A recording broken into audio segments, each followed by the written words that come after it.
7h34, le rendez-vous de la presse étrangère avec nos 3 correspondants. Nous sommes ce matin en compagnie de Juan José Dorado. Bonjour, buenos días. Buenos días. Journaliste espagnol, indépendant à Paris. Vaiju Naravane est avec nous. Bonjour Vaiju. Bonjour. Et bienvenue. Vous êtes correspondante du média indien The Wire. Et nous accueillons pour la première fois, nous en sommes ravis, Saraí Suarez. Bonjour à vous. Bonjour. Journaliste vénézuélienne, vous écrivez pour le site Pro Da Vinci. Oui, tout à fait.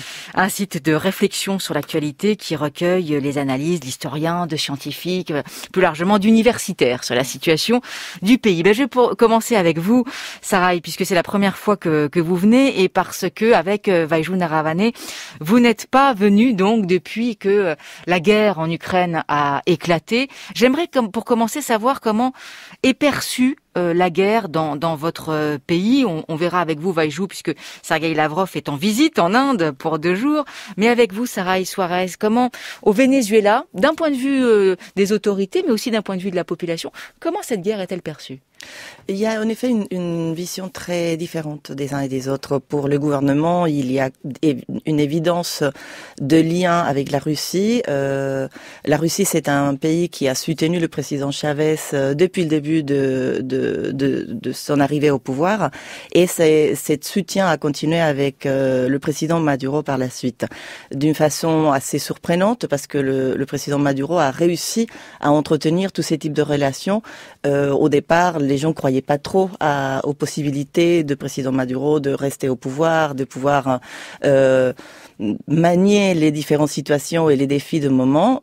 Il s'est prouvé que finalement, il a été très capable de rester au pouvoir et de garder la chaise présidentielle pour lui. Donc du coup, d'un point de vue de pouvoir, c'est évidemment la solidarité automatique classique de ces types de situations, de la même manière que le président Poutine a soutenu le président Maduro quand il était en difficulté avec des actions dans la rue, avec une révolte assez importante dans le pays dans les années 2017, 2018, etc. Donc un alignement sur la Russie. Complet. Là, il n'y a pas de doute. D'autre part, pour la population, c'est un peu différent parce que il faut rappeler, le Venezuela vit un exode très important depuis des années. On parle de environ 6 millions de façon officielle pour le HCR de réfugiés qui quittent le Venezuela. Pour différents pays, en Amérique latine, aux États-Unis, en Espagne, ils ont vraiment distribué partout. Il y a des personnes qui partent en marchant, il y a des personnes qui partent comme ils peuvent le faire pour survivre, pour quitter cette crise, cette violence, etc. Donc, pour la population, si vous voulez, c'est un conflit qui est très loin. C'est un conflit comme celui de la Syrie, Yémen. C'est des conflits qui sont tellement loin. Ils se disent, on a nos propres problèmes. Oui, les pauvres, mais nous. Et nous, et nos situations, et nos complexités. Et puis, ils vont nous oublier aussi. Il y a un peu cette réflexion c'est une sorte de concurrence très malsaine que je trouve s'installe dans les peuples qui sont déjà en souffrance vers un autre peuple qui entre dans un cycle de violence et de souffrance qui est assez terrible. Donc, c'est une situation vraiment très complexe parce que il y a une certaine solidarité, mais en même temps, il y a une concurrence pour la douleur et pour la souffrance des différents peuples, en fait. Vaiju Naravane, qu'en est-il pour l'Inde ? Des 2 côtés aussi, du côté de Modi et du côté de la population. Si tant est encore une fois qu'on puisse faire une généralité. Oui. Pour Monsieur Modi, c'est tout à fait clair. L'Inde est un grand pouvoir qui a toujours été non aligné, qui ne prend pas des côtés soit de l'Occident, soit des Russes. On est en train de répéter une situation de guerre froide et que l'Inde reste en dehors de ce conflit. Et donc, ils disent que notre neutralité est non alignée. C'est ça la formule qui est utilisée par le gouvernement indien pour justifier des abstentions répétées au sein des Nations Unies. Monsieur Lavrov est là actuellement, mais il y avait aussi le ministre des Affaires étrangères britannique en même temps, qui était très embarrassant pour elle plutôt que Monsieur Lavrov, parce que Monsieur Lavrov allait en Inde avec une certaine aisance et une assurance, la Britannique pas.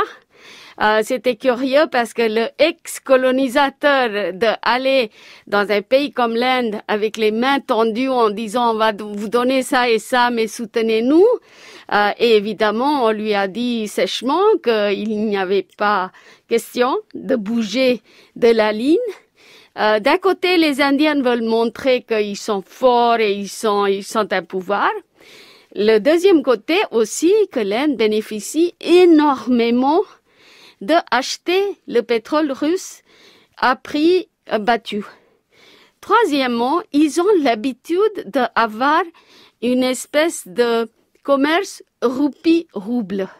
Parce que autrefois, quand l'Inde avait les plans quinquennales, on avait cette structure de planification quinquennale et on faisait des échanges avec l'ex-bloc soviétique à l'époque en roubles. Et après 89, la Russie s'est trouvée avec énormément de stocks de roubles et les Indiens se sont en fait trouvés avec des stocks de roubles, les Russes avec des roupies et le roupie n'étant pas convertible, ils ne savaient pas quoi faire avec. Mais on arrive à peu près la même situation. Mais pour les Indiens, pour le peuple indien, la Russie a toujours été solidaire avec l'Inde, surtout dans tous les votes sur le Cachemire, dans le Conseil de sécurité. Il nous a jamais lâchés. Les Américains, on les considère comme étant des amis comme ça, aléatoires. On ne peut pas compter sur eux. Et les guerres en Irak, Syrie, etc., les Indiens disent, mais vous, qu'est-ce que vous avez fait? Pourquoi est-ce que cette fois-ci, on doit vous soutenir et pas l'autre? C'est toujours intéressant de voir à quel point on peut décentrer notre regard européen, nous qui sommes complètement dedans, n'est-ce pas? Juan Rosé, vous vous taisez en les écoutant. On n'est pas neutral et puis on est aligné puisqu'on est à l'OTAN et on est à l'Union européenne. Donc le gouvernement soutient forcément les Ukrainiens et les Espagnols, dans son immense majorité, soutiennent les Ukrainiens. Donc vous voyez, pour nous, c'est beaucoup plus simple, entre guillemets. Et par conséquent, c'est intéressant de regarder comment vous regardez, vous, avec le regard vénézuélien, le regard indien également, la façon dont l'Europe et la France, où vous vivez depuis très longtemps d'ailleurs, toutes les deux, tous les trois, et comment l'Europe et la France réagissent à cette guerre, par exemple en parlant des sanctions économiques, des pressions sur les entreprises françaises qui doivent rester ou qui doivent partir, aussi les boycotts de la culture ou des artistes russes. C'est justement le premier sujet de la semaine qu'on a retenu. Les entreprises françaises doivent quitter le marché russe. Renault, Auchan, Leroy Merlin doivent cesser d'être les sponsors de la machine de guerre de la Russie. Plusieurs entreprises françaises qui ont des intérêts et des salariés en Russie sont confrontées à ce dilemme, rester ou partir. Des appels au boycott, beaucoup de messages de colère. Départ en catastrophe de Renault en Russie qui ferme son usine de Moscou. Reste à déterminer ce que Renault va décider de faire avec les 69% qu'il détient dans la marque russe Avtovaz. 45 000 salariés. Les artistes russes sont pris dans un étau impossible s'ils ne se prononcent pas contre la guerre. Ils sont boycottés en Europe, mais s'ils le font, ils en payent le prix dans leur pays. Chaque fois qu'on interdira, à juste titre, après tout, une cantatrice qui s'est trop engagée auprès du régime actuel, alors en revanche, accueillons, faisons chanter, voyons les films, lisons les livres des artistes qui se sont prononcés contre cette guerre. Alors c'est le président ukrainien devant les parlementaires français la semaine dernière qui parlait des entreprises françaises comme des sponsors de la machine de guerre russe. Depuis d'ailleurs, plusieurs entreprises ont annoncé leur départ. La dernière en date étant l'entreprise française d'équipement de sport Decathlon qui a annoncé mardi la suspension de ses activités en Russie en raison de problèmes d'approvisionnement.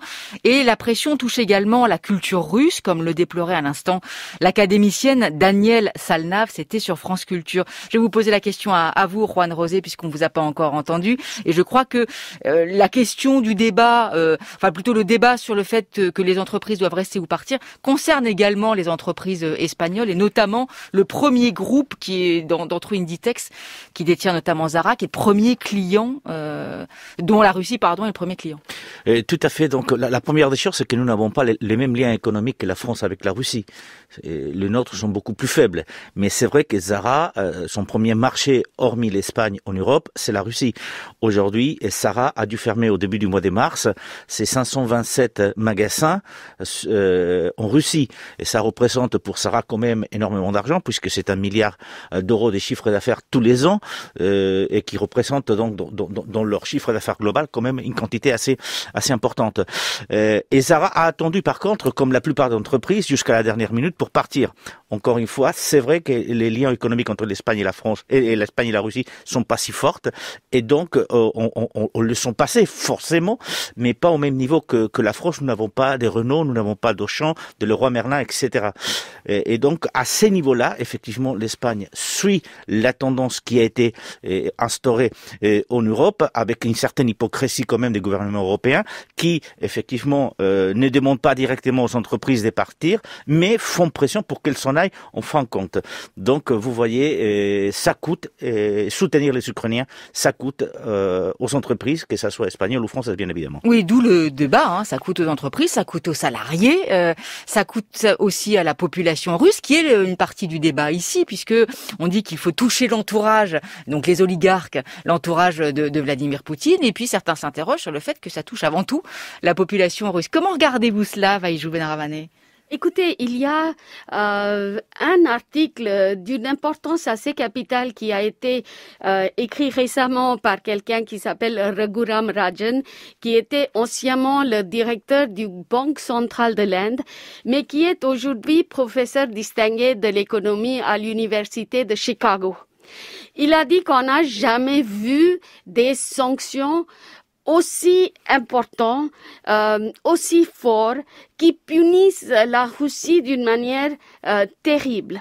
Mais il dit que vraiment, une fois qu'on a utilisé les sanctions et que les Nations Unies sont absolument impotents parce que sans les 5 membres du Conseil de sécurité, rien ne peut se passer. Les résolutions de l'Assemblée nationale générale des Nations Unies ne veulent rien dire. Strictement, ils sont inimposable.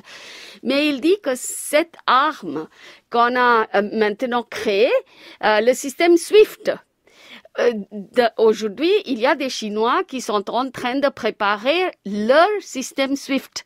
Parce que le raisonnement est que si les Occidentaux essayent de m'endommager demain pour quiconque raison, il faut avoir un autre système. On peut plus utiliser le dollar. Il n'y a pas assez d'or. Qu'est-ce qu'on fait? Et il a aussi dit que pour ce genre d'imposition, à la prochaine fois, et il y aura ça, il faut un consensus beaucoup plus grand, un consensus où il y a beaucoup de pays qui viennent ensemble, parce que imaginez que vous avez un dictateur fou qui décide de punir tout le monde, et comme avait fait Trump, si vous faites le commerce avec l'Iran, on stoppe vos avoirs aux États-Unis et partout dans le banque internationalement parlant, où vous payez des fortes amendes pour avoir fait le commerce avec l'Iran, que votre pays soit en guerre avec l'Iran ou pas, peu importe. Sarah? Oui, à chaque problème sa solution, dirais-je, parce que finalement, nous avons au Venezuela connu ce qui est justement le fait d'avoir des sanctions très importantes. Les États-Unis ont fait des sanctions. L'Union européenne aussi a agi dans le même sens contre le gouvernement vénézuélien. Qu'est-ce qui s'est passé? Ils ont créé leur propre solution. Ils ont placé l'argent en Russie. Ils ont créé une crypto-monnaie qui n'a pas eu un grand succès, mais ils créent leur propre solution. C'est ça que je veux dire par là. Quand il y a des sanctions qui essayent de bloquer, etc., ils vont toujours, des hommes de pouvoir comme Poutine vont toujours... C'est les hommes de pouvoir, justement, hein. C'est plus que la population lambda, disons. D'une partie. Parce que, évidemment, au niveau de pouvoir, ils vont trouver leur solution, ils vont placer l'argent ailleurs, ils vont créer d'autres systèmes, de systèmes parallèles de circulation d'argent, etc. Mais la population, et ça, on l'a vécu également au Venezuela, paye un énorme prix à ces sanctions, parce que malheureusement, et même si on veut insister sur le fait que c'est des sanctions personnelles, que c'est des sanctions contre les fortunes des oligarques, etc., finalement, les entreprises, les business voient un effet très très fort, et c'est la population qui paye la facture finale. Juan José, juste une question par rapport à l'autre question, qui est celle du boycott des artistes russes, et pas seulement celle des entreprises. Nous, on a connu, d'ailleurs, c'est pas seulement nous, c'est justement une vague plutôt mondiale, enfin, en tous les cas, dans beaucoup de pays. En tout cas, une vague de déprogrammation d'artistes russes. Certains regrettent d'ailleurs l'obligation faite à des artistes de se positionner officiellement. En Espagne, vous avez connu aussi des annulations de spectacles comme ça? Il y a eu des annulations de spectacles, notamment au Théâtre Royal de Madrid, où le ballet du Bolshoi devait jouer, donc ces représentations ont été annulées. C'est le même cas du côté du Festival de Peralada en Catalogne, où effectivement l'opéra de Saint-Pétersbourg a été déprogrammé du festival. À Mérida, donc effectivement les grands festivals espagnols où il y avait des artistes russes ont été déprogrammés. Il y a même un concert de Plácido Domingo qui aurait dû avoir lieu du côté de Moscou début du mois, et qui a été aussi donc annulé. Donc effectivement, ce problème est réel du côté espagnol, mais on se pose la question, si on a puni entre guillemets les sportifs, pourquoi pas punir aussi les artistes? Philosophiquement, c'est quand même compliqué de dire qu'on met l'art dans cette histoire de guerre, mais en même temps, c'est vrai qu'effectivement, il faut utiliser tous les leviers qui sont ceux dont nous disposons aujourd'hui pour faire entendre raison à Vladimir Poutine. Et donc l'art, malheureusement, et peut-être l'art justement et le sport sont donc des leviers qu'on doit utiliser, parce que ça touche directement la mentalité du peuple. Pourquoi on est déprogrammé? Pourquoi on n'est pas à l'Eurovision? Pourquoi on ne va pas aller au Mondial de foot? Pourquoi on peut aller voir une opéra du ballet de Bolshoi? Donc c'est malheureux, mais ça se passe, et l'Espagne donc paye aussi ce prix-là par rapport aux artistes russes qui ont été déprogrammés. 7h50 sur France Culture, on poursuit ce rendez-vous de la presse étrangère. Nous sommes en compagnie ce matin de Juan José Dorado qu'on vient d'entendre, de Vallejun Aravane et de Saraí Suárez. Deuxième sujet qui a retenu notre attention cette semaine, l'affaire des cabinets de conseil. La polémique McKinsey sème le trouble dans la campagne d'Emmanuel Macron. Selon un rapport sénatorial, l'exécutif a dépensé près d'1 milliard d'euros auprès du cabinet de conseil américain McKinsey, auquel le Sénat reproche de ne pas payer d'impôts en France depuis 10 ans. Nous avons voulu vous réunir ce soir pour démontrer que nous n'avons rien à cacher, pour rappeler que les cabinets sont utiles quand ils sont à leur juste place, c'est-à-dire ni à la place des fonctionnaires, ni à la place des dirigeants politiques, et pour dire que nous en avons un usage qui est modéré et justifié. 496 000 euros pour une prospective sur le métier d'enseignant. 4 millions d'euros à McKinsey pour adapter l'administration à la baisse des APL. Ça va de l'expérience très liée à une expertise technique, par exemple dans un certain nombre de corps de métier. Et puis à l'inverse, on peut aussi tout simplement créer des dynamiques collectives, de l'engagement dans la conduite de la transformation d'une organisation. Et ce thème des consultants n'échappe pas à cette mécanique. Derrière les récupérations politiciennes, c'est l'État et tout son fonctionnement qui est attaqué, qui est remis en cause. Un phénomène tentaculaire et opaque, tels sont les mots du rapport du Sénat sur le recours de l'État au cabinet de conseil. Les sénateurs évaluent les prestations à 1 milliard d'euros en 2021, prestations qui auraient doublé pendant la pandémie et qui, sur 4 ans, atteindraient la somme de 2,4 milliards d'euros. L'exécutif ayant fait appel à des consultants pour définir sa stratégie vaccinale, pour travailler sur la réforme des APL ou encore organiser des colloques. Alors, il faut dire que la pratique n'est pas nouvelle. Elle a été massifiée par le président Sarkozy, mais surtout, elle aurait changé de nature ces dernières années. La polémique a pris de l'ampleur ces derniers jours, au point que mercredi, le gouvernement s'est fendu d'une conférence de presse pour tenter de s'expliquer, comme on l'entendait dans la voix d'Amélie de Montchalin, ministre de la fonction publique, et d'Olivier Dussopt, ministre des comptes publics. Est-ce que, selon vous, la polémique est justifiée? Est-ce que, comme le disait Amélie de Montchalin, c'est l'État qui est remis en cause? Vallejun Aravane. Absolument, l'État est remis en cause, mais c'est une position de Macron dès son début. Pardon, il a dit qu'il voulait dissoudre l'ENA. Parce que pour lui, ces énarques hautement qualifiés, administrateurs efficaces, finalement, servent à pratiquement rien. En fait, ce qu'il est en train de faire, c'est que créer 2 systèmes parallèles où vous avez le système de l'État avec les hauts fonctionnaires très bien payés, qui sont efficaces, qui connaissent les rouages de l'administration et qui peuvent gérer des crises. On a vu dans le passé que plusieurs crises ont été gérées sans les boîtes de conseil. Et de l'autre côté, la confiance que le président de la République semble reposer dans des gens comme Ernst & Young ou McKinsey, bien d'autres boîtes comme ça qui coûtent extraordinairement cher, et il est en train de dire à ses hauts fonctionnaires, vous n'êtes pas assez bons, vous ne savez pas gérer ces choses, mais la question est-ce que ces boîtes ont su gérer la cause du Covid, qui est une crise qui demande beaucoup d'expertise. À la limite, il fallait demander aux gens qui sont des épidémiologistes ou d'autres qui connaissent. Ils ont aussi demandé, il y a eu un conseil scientifique. Ils l'ont fait, mais c'était ces boîtes-là qui étaient censées organiser la distribution. On a bien vu qu'il y a eu des pénuries immenses, qu'il y a eu des problèmes gigantesques. Je me demande si McKinsey a mérité les milliards qu'ils ont collectés. McKinsey qui ne paye pas d'impôts, il faut aussi le préciser, depuis 10 ans en France. Juan José. Système effectivement très opaque et qui va à l'encontre de la démocratie. Je m'explique. Déjà, quand deux ministres sont obligés de sortir en conférence de presse un après-midi pour expliquer ce système, c'est qu'il y a quelque chose qui ne va pas. Alors ce système, c'est opaque, forcément opaque.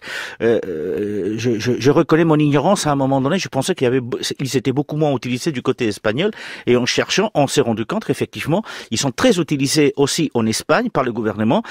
C'est les mêmes boîtes, Deloitte, Ernst & Young, etc. Ce sont les mêmes boîtes américaines pour la plupart qui sont aussi installées en Espagne, et opaque et antidémocratique dans le sens que les gouvernements, la ministre le disait à l'instant, c'est un cabinet des conseils, sauf que les politiques sont des politiques, et donc sous couvert que c'est un cabinet des conseils, parfois ils ne prennent pas les bonnes décisions, ils préfèrent suivre les avis éclairés de ces cabinets des conseils pour pouvoir dire si ça ne marche pas, oui non mais on était conseillés, on nous avait dit que c'était comme ça. Donc ça perturbe les décisions politiques. On ne vient pas nous dire que ça n'a pas d'incidence. Vous demandez un conseil, on vous donne 3 scénarios, voire 4, mais on vous dit toujours, ces cabinets vous disent toujours, mais nous préférons celui-ci, et souvent c'est celui-ci qui a été indiqué par les cabinets des conseils qui sont retenus. En Espagne, donc c'est pareil, et la dernière chose, c'est qu'on nous a dit, en demandant que c'est très utilisé en Espagne, mais que ça va encore exploser dans tous les pays européens, parce qu'avec l'arrivée des fonds européens, les cabinets des conseils vont être de plus en plus amenés à trancher sur comment et où destiner cet argent sur les différents plans qui ont été approuvés par la Commission européenne. D'où la nécessité de réfléchir à l'usage, au recours politique, public de ces cabinets de conseil qui aident aujourd'hui à la prise de décision. Sarah Suarez. Si, c'est définitivement un prix exorbitant pour pas un très bon travail, et en effet, les possibilités de manipulation d'une décision sont très dangereuses de passer par ces cabinets à chaque décision importante qu'un gouvernement doit prendre. Après, d'un point de vue de l'Amérique latine ou loin d'ici en tout cas, on se dit toujours que les pays de premier monde sont très sérieux, qu'il n'y a pas de corruption, que tout marche bien. C'est vrai qu'il y a des structures, et c'est ça qui est bien. On ne peut pas faire n'importe quoi. Dans les pays européens, aux États-Unis, il y a des structures qui permettent justement de mettre la lupe et d'aller chercher ces types de situations et de le dévoiler et de le dénoncer, ce qui n'arrive pas dans les pays latino-américains. Mais ce qui prouve, c'est que finalement, la corruption, l'argent qui part... Là, c'est pas encore de la corruption. On a appris hier que la présidente d'une association de victimes du Covid-19 déposait plainte contre McKinsey et 2 autres cabinets de conseil pour corruption et recel de favoritisme. Mais jusqu'à présent, en tous les cas, là, on ne parle pas de corruption. Tout à fait. Pour l'instant, c'est pas encore le sujet, mais c'est des fonds qui appartiennent aux Français et qui sont utilisés pour payer des fortunes. Et ça arrive pas seulement au niveau du gouvernement, ça arrive aussi au niveau des institutions publiques et aussi des organisations internationales. Donc, on paye des fortunes pour un bulletin de 4 pages à 60 000 €. C'est très cher. Et tout ça, c'est toujours l'argent public.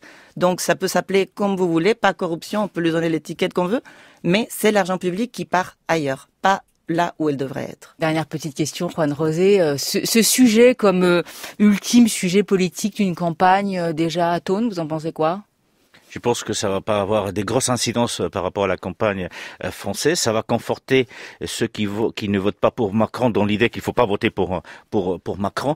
Mais sauf qu'on découvre un cas de corruption dans les jours qui viennent et qu'effectivement ça fasse boule de neige, sauf un cas très particulier, je pense pas que ça ait beaucoup d'incidence sur la campagne et sur le résultat au moins du premier tour. Bon, en tout cas sur ce sujet, je vous renvoie, chers auditeurs, chères auditrices, au matin de France Culture de mercredi mercredi, qui ont consacré toute leur émission sur la question des cabinets de conseil. Et puis je vous renvoie également à l'Esprit public demain, qui parlera des services publics et plus largement du rôle de l'État. Merci beaucoup à tous les trois d'être venus dans le rendez-vous de la presse étrangère une fois de plus. Juan José Dorado, Vallejuna Rabanne et Saray Suarez, vous êtes la bienvenue ici. On se retrouve après le journal. Nous serons en compagnie du philosophe Souleymane Bachir Diagne.